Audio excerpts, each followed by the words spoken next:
Bilang pagpapakita ng pakikisa sa selebrasyon ng ika-37 Cordillera Month, dumalo ang PROCAR Regional Director na si Police Brigadier General David K. Paredo Jr. sa isinagawang culminating program sa Baguio Convention Center nito lamang ika-31 ng Hulyo taong kasalukuyan. Nagpaabot ng pagbati ang Regional Director at ipinahayag ang pasasalamat sa lahat ng mga nag-organisa sa matagumpay na selebrasyon ng Cordillera Month.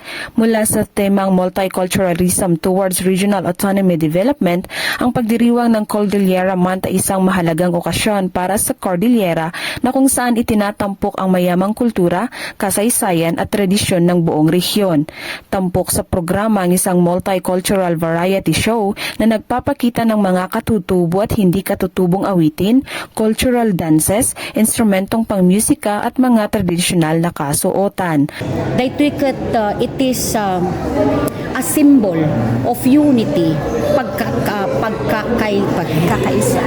pagkakaisaan Ilocano, pagmaymaysa, panagmaymaysa ti amin, dagitoy 6 provinces, ken duwa nga syudad tayo, ditunay Cordillera, Baguio City, ken Tabuk City. Nakita tayo naadal tayo manen, dagiti sala, dagiti daduma, kanta ti daduma, ket daytoy kumaket agserbi nga inspirasyon nya kada tayo amin nga hantay nga liplipatan, iti kinabaknang ti kultura tayo, and beyond that adalon tayo dagi symbolisms na no apay nga importante daytoy kanya tayo nga umili iti Cordillera.